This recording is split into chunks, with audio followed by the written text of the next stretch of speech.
Might be able to notice from just the environment that we're starting a new sermon series. And today we're going to start a sermon series that's entitled Among Us.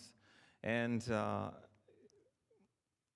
one of the things that's a little bit different is we have this table here instead of the lectern or podium or whatever you call that thing I stand behind every week. And on it, there are some items, and you probably recognize what they are. You guys know what these things are, right? Everyone, raise your hand if you know. Okay, most people do. What are they? Books? Close. There are some things that you can read on there. What are they? Advent calendars. Don't sound so excited. Advent calendars. I hate these things. And we have, these are from our house. We have 3 different kinds of Advent calendars. There's all sorts of Advent calendars. I think this one right here is a chocolate one. I think this one right here is a coffee one. And this one right here is a cheese one. And I've noticed that some people are a little slow at doing, like they're behind Christmas already. Because, this one's on time, this is 1 behind, and this one's 2 behind. So we need to do a better job at keeping track of where we're at. What is an Advent calendar meant to do? Anyone have any idea? What's the purpose? Coming. All right, so that's what the word Advent means. Yeah, the word Advent comes from the Latin word adventus, and it literally means coming, appearing, or arriving. And so what we do with the Advent calendar is we kind of celebrate in anticipation of an event, and the specific event is Advent of the Christ child, the coming, the appearing of the Christ child. And so that's kind of what we do with the Advent calendar, and that's kind of what we do with the season. It's meant to prepare us for celebrating one of the most important events in history, the fact that God himself became man. He came to be among us. Throughout the series, we'll be working our way through the first chapter of the Gospel of John. And just looking at that all through the whole series. And, the Christmas story that John shares in many ways can seem mysterious. It's not as straightforward as maybe Matthew's account of the birth of Christ or Luke's account of the birth of Christ.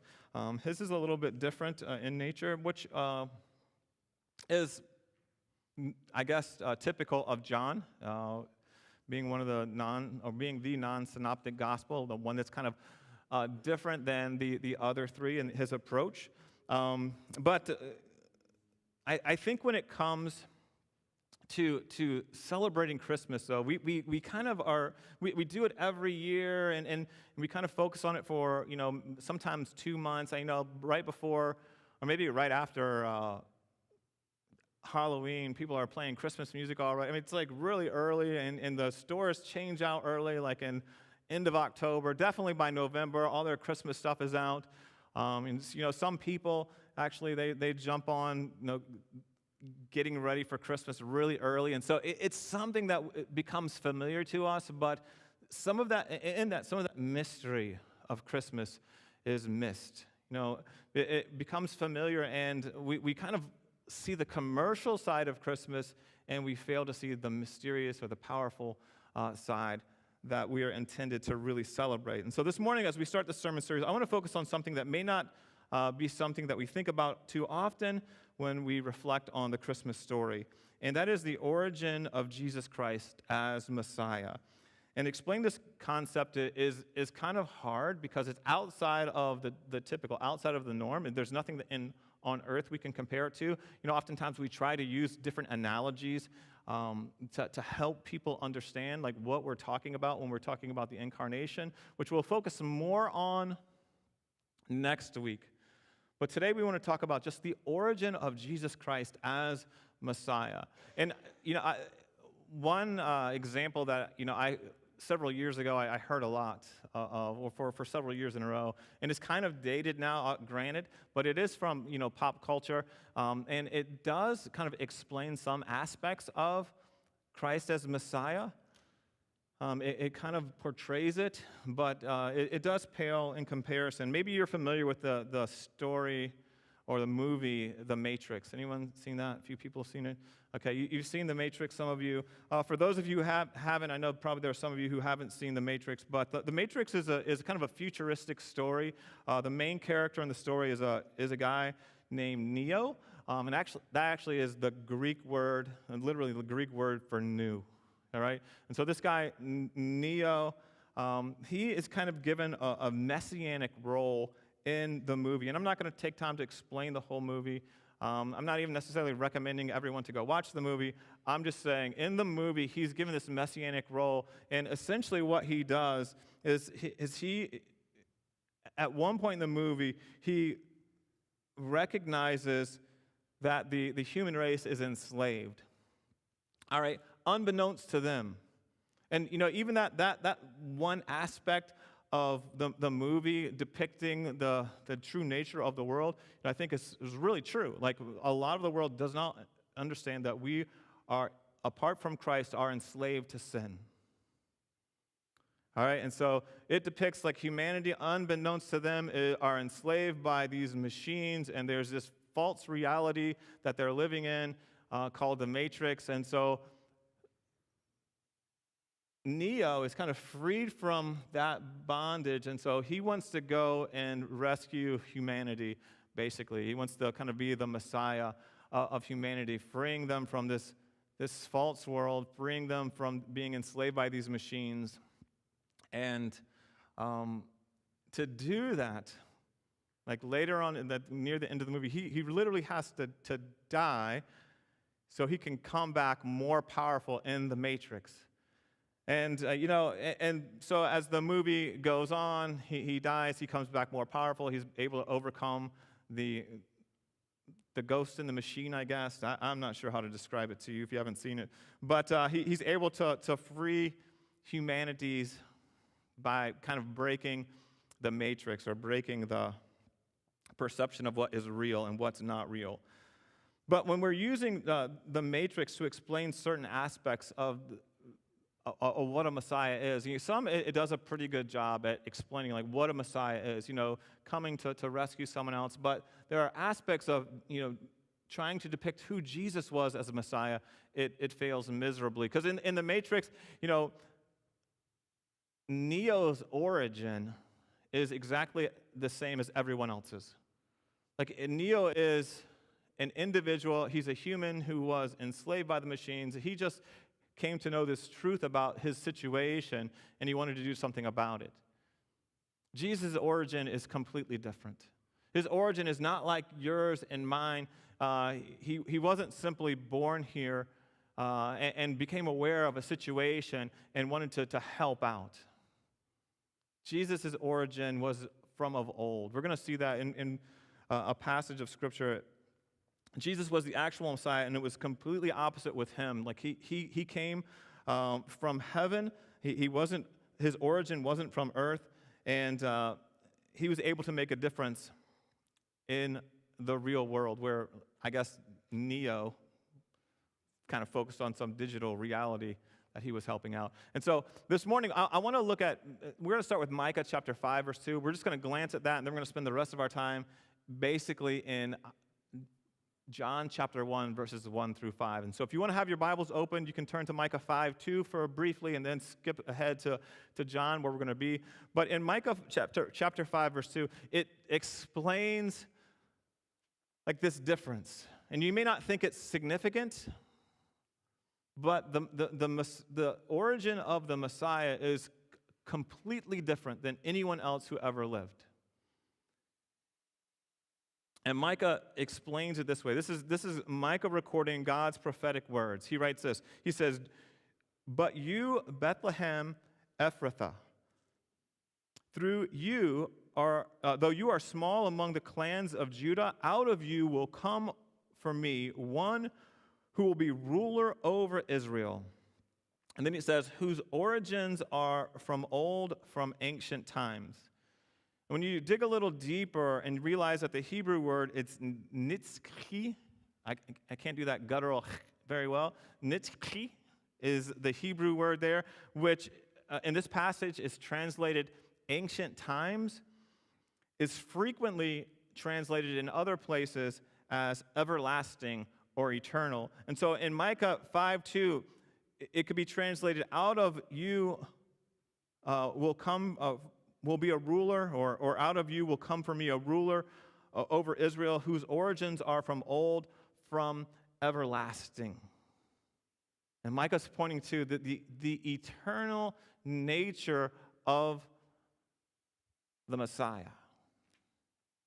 And once again, you may not think much of it. We don't even really grasp the concept of eternal too well. And we know, you're like, if I live for eternity, I'm never going to die. But being eternal means you had no beginning. That you pre-existed even time. You pre-existed matter. That's why in Exodus, when God explains who his name is, his name is Yahweh, his name is I am. Moses is like, who should I say is sending me to Pharaoh? Who should I say is, talking to, like, as the elders asked, like, who's sending you? He's like, God said, tell them I am is sending you. And we don't, like, okay, I am. It's a to be verb, first person, singular, I am. That name implies, like, being self-aware, being self-sustaining, self-fulfilling. It means being eternal. It's like, I am, and there are no others. It was a phrase that the Israelites understood as divine in nature. And here in Micah chapter 5, verse 2, this fact that the Messiah his origin was totally different than anyone else. Because Micah's prophesying about one who is coming, all right? And you got to wrap your minds around this. One who is coming, who is from ancient times, or who is eternal in nature. So Micah is letting his readers know, like, hey, this guy, this Messiah that's coming is going to be like no one else. No one else. And so through Micah and his writing, we come to realize that the Messiah's origin is like no one else's, because the Messiah didn't really have an origin, because the Messiah was eternal. And that's one of the foundational things as we build on this today, when we talk about the origin of the Messiah. And we're going to be looking at different aspects of the Christ child, or the Messiah, as he came. This one aspect is a foundational understanding that we need to embrace. Like I said before, if you have your Bible with you today, I want to encourage you to turn to the Gospel of John. We'll be looking at the first 5 verses.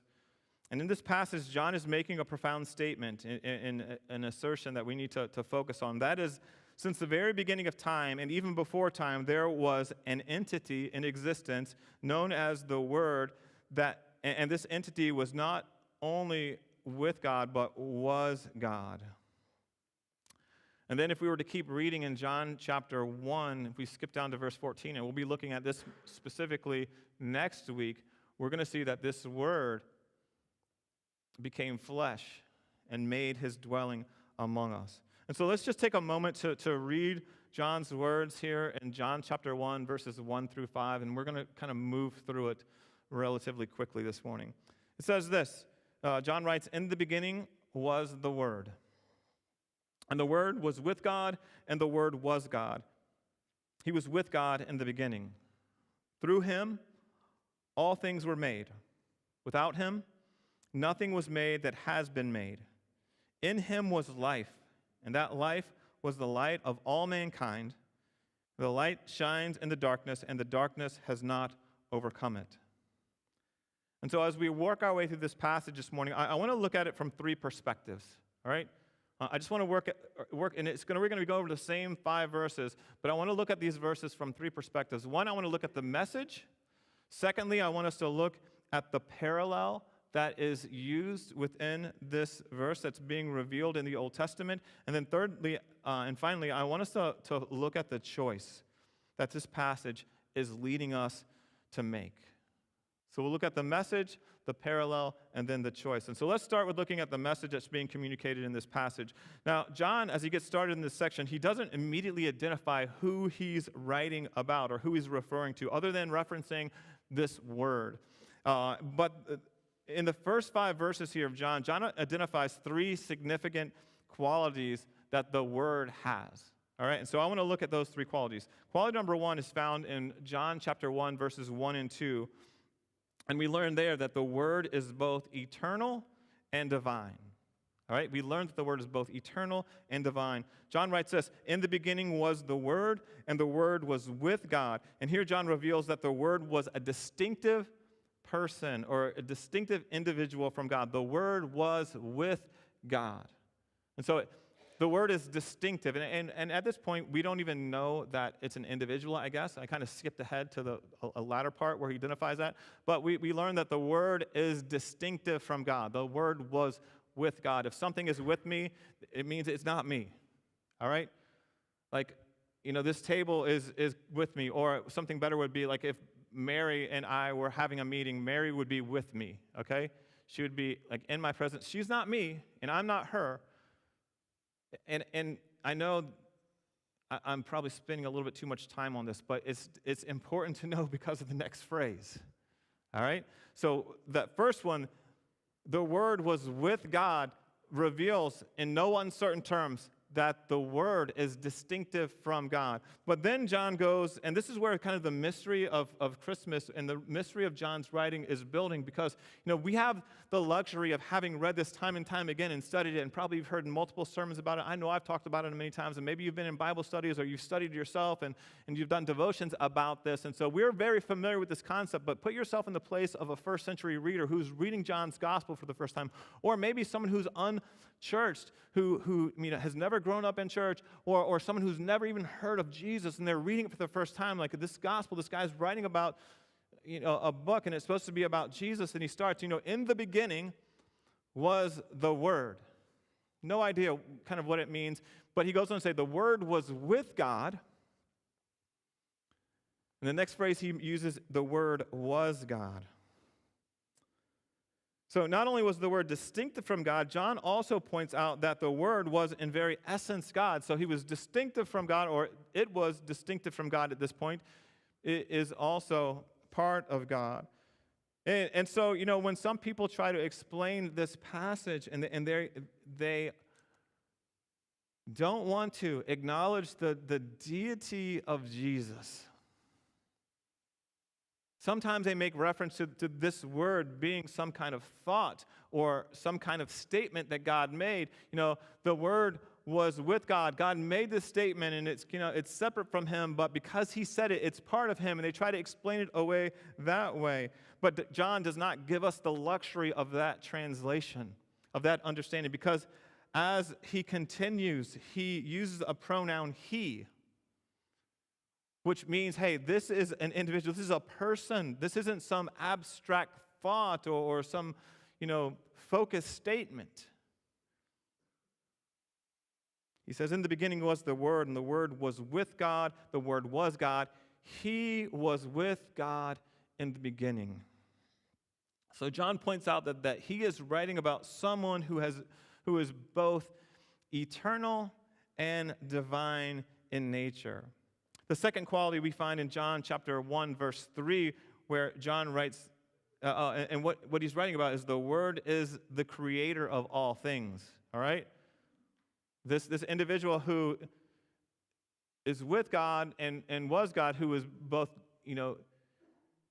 eternal and divine, John writes, through him, through this Word, all things were made. Without him, nothing was made that has been made.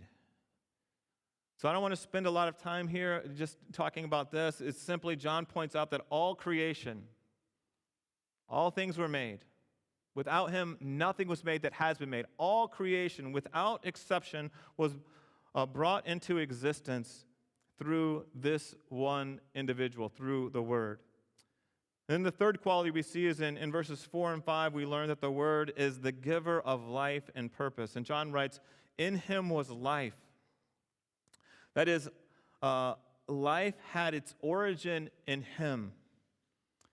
And we can look at this from different perspectives, and Jesus makes different statements about him being the life. Later on in the book of John, he talks about, I am the way, I am the truth, I am the life. No one comes to the Father except through me. And so John's identifying that this individual, this one who was the Word, who was with God and was God, in him was life, the origin of life. He's able to sustain life. He gives hope for life eternal. In him was life, and that life was the light of men. And when we read about light in the Bible, it's a reference to a couple of different things. Oftentimes it's knowledge or goodness, as opposed to darkness being, ignorance or evil. And we're saying that Jesus, being the one who is the origin of not only his life, but all life,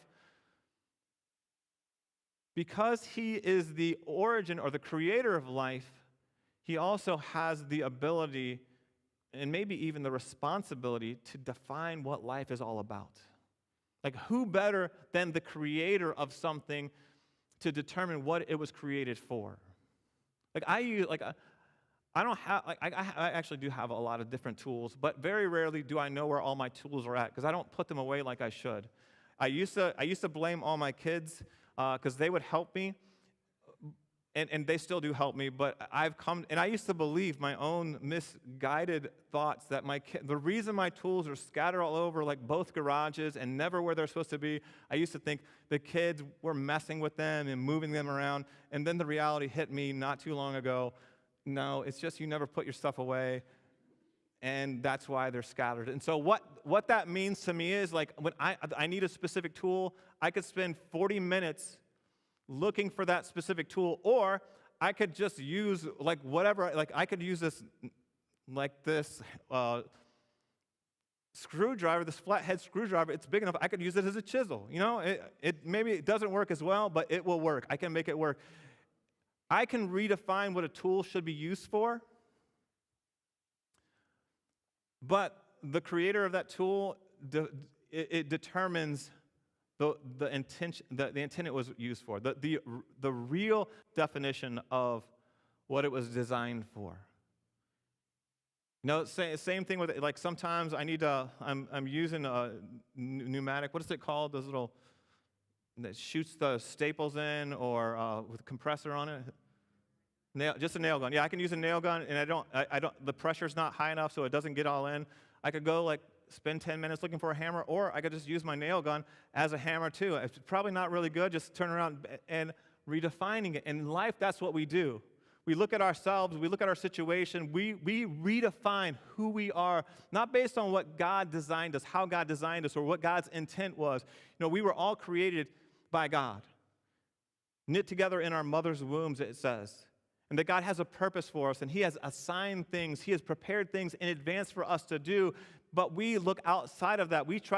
Humanity in general tries to redefine who we are and what our purpose is and what gives us meaning and what gives us significance in our own terms, by looking at other people and comparing ourselves to them, and by various standards, the opinions of others, not the opinion of God who created us.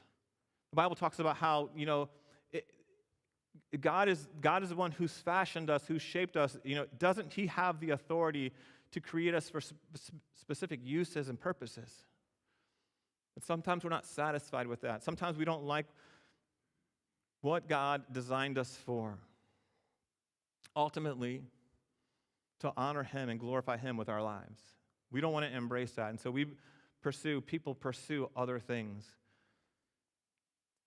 John, in this passage, when he states, that the Word, in Him was life, and that life was the light of men.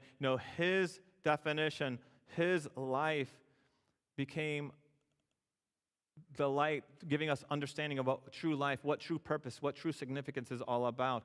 And although through His life, through even putting it in our hearts and in our minds, it says the darkness did not understand it.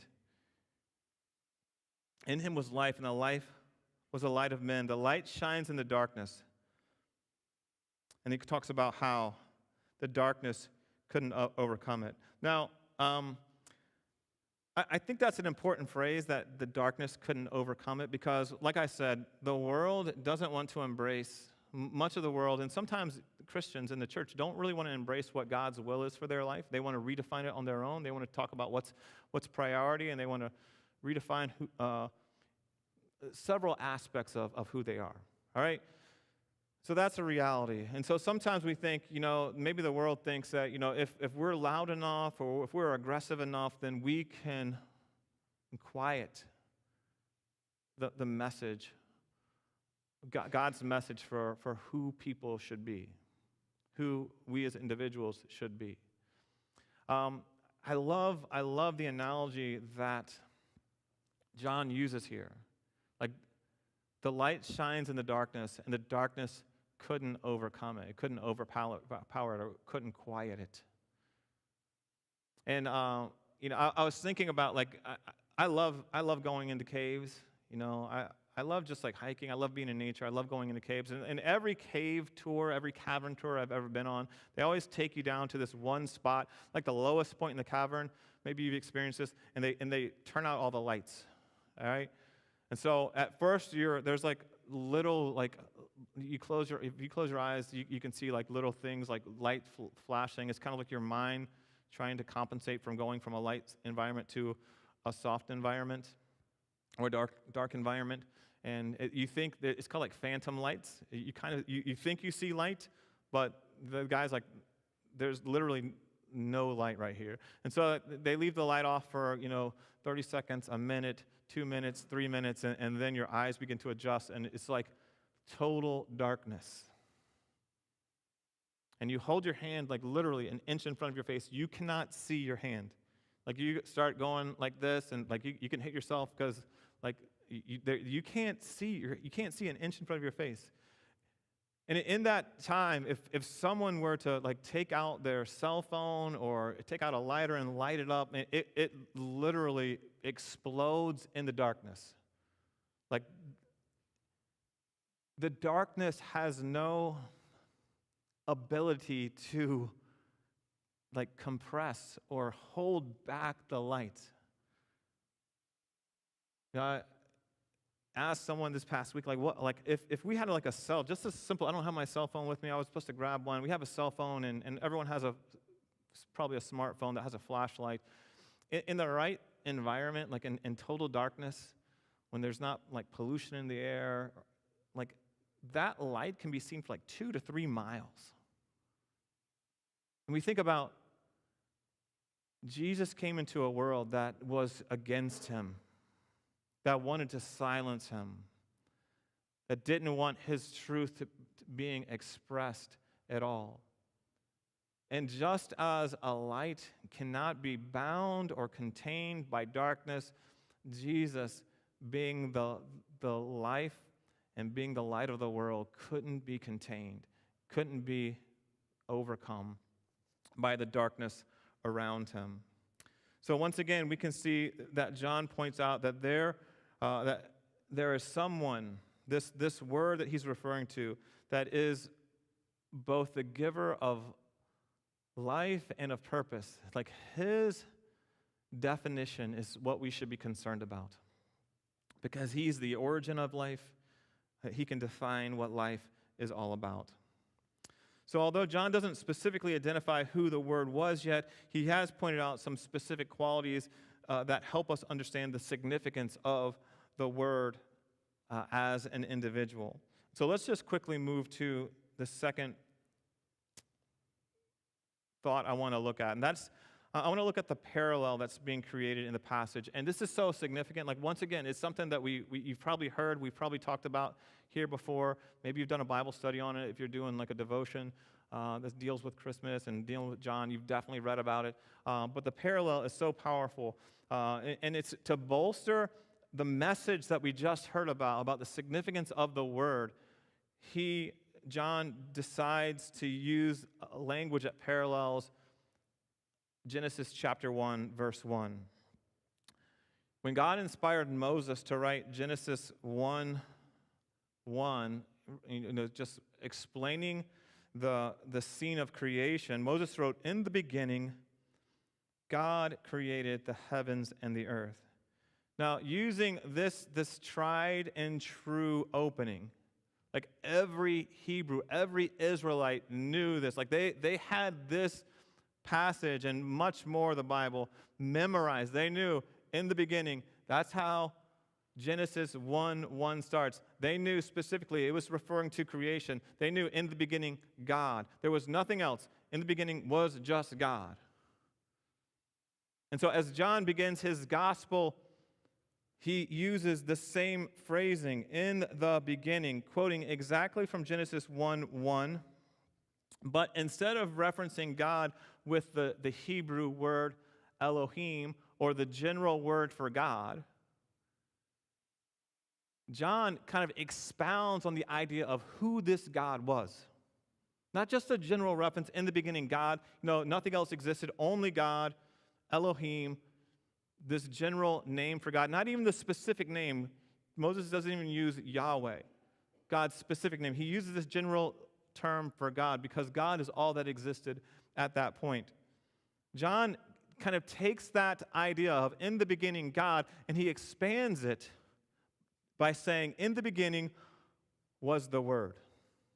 All right? And the Word was with God. And we've talked about this already. The Word was with God. The Word was God. He was with God in the beginning. So he expands on this idea of God. In the beginning, God. John's like, in the beginning was the Word was with God, and the Word was God. And the parallel doesn't end there because in Genesis, Moses writes, in the beginning, God created the heavens and the earth. John parallels that idea by saying, in the beginning was the Word was with God, the Word was God, He was with God in the beginning. Through Him, He's pointing to creation again, that, God created the heavens and the earth. It's explained in Genesis 1 and 2, but let me tell you, because His gospel is about a specific person, just as the gospel of Matthew, Mark, and Luke are about a specific person, John is too, about the same person that all those other three are, but he wants to identify who this person really is. Not who he just was while he was on earth, who he really is. And so John writes, in the beginning was the Word was with God, the Word was God, He was with God in the beginning. Through Him, all things were made. Without Him, nothing was made that has been made.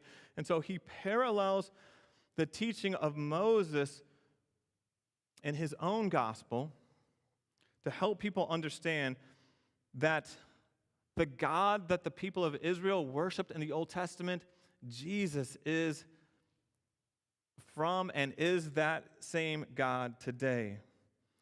And while Matthew starts his gospel establishing Jesus' messiahship through his genealogy, and Mark skips over the Christmas story altogether, and he begins his gospel, illustrating Jesus as a man, like beginning his mission, beginning to fulfill his purpose on earth. And Luke, he starts his gospel by establishing the prophetic nature of John the Baptist, that John was the man who was sent to prepare the way for the Lord before he even begins to explain who the Christ child was. John focuses way back to the very beginning, before mankind was around, before the heavens and the earth were around, when darkness was over the surface of deep and the Spirit of God was hovering over the waters. He starts his gospel. He starts the Christmas narrative way back then, because that, when the origin of time began, Jesus had already existed. The parallel that John used with the creation, or with the Genesis account and creation account, was meant to establish the reality of Jesus' divinity beyond any doubt. And that kind of leads us to the final thing I want us to look at, and that's the choice that John's readers are being led to make.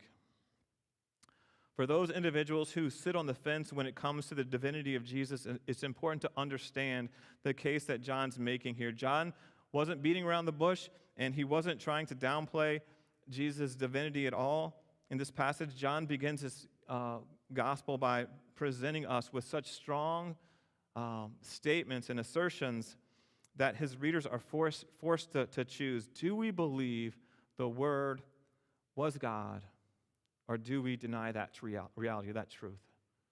Do we believe it or not? John left no room for discussion. There was no gray area. John's like, hey, this one that's coming, and we're going to get into it next week, the one that's coming, whose origins are from of old, who was God, who was with God and who was God. He was with God in the beginning. This individual, John states, is divine in nature, tying him with his very wording back to the creation of all things, the God of all creation. He didn't leave room for individuals to kind of waver in this truth. You know, for those who haven't made a decision about the true nature of Jesus, this question is worth wrestling with. In 22 days, most of us will, actually most of the world is going to be celebrating the coming of the Christ child. We're going to be celebrating Christmas. Most of us, if not all of us, have probably already done some decorating in our homes. Maybe you've set aside time to watch various Christmas movies, if those are Christmas traditions of yours. Maybe you've made plans to visit family or friends.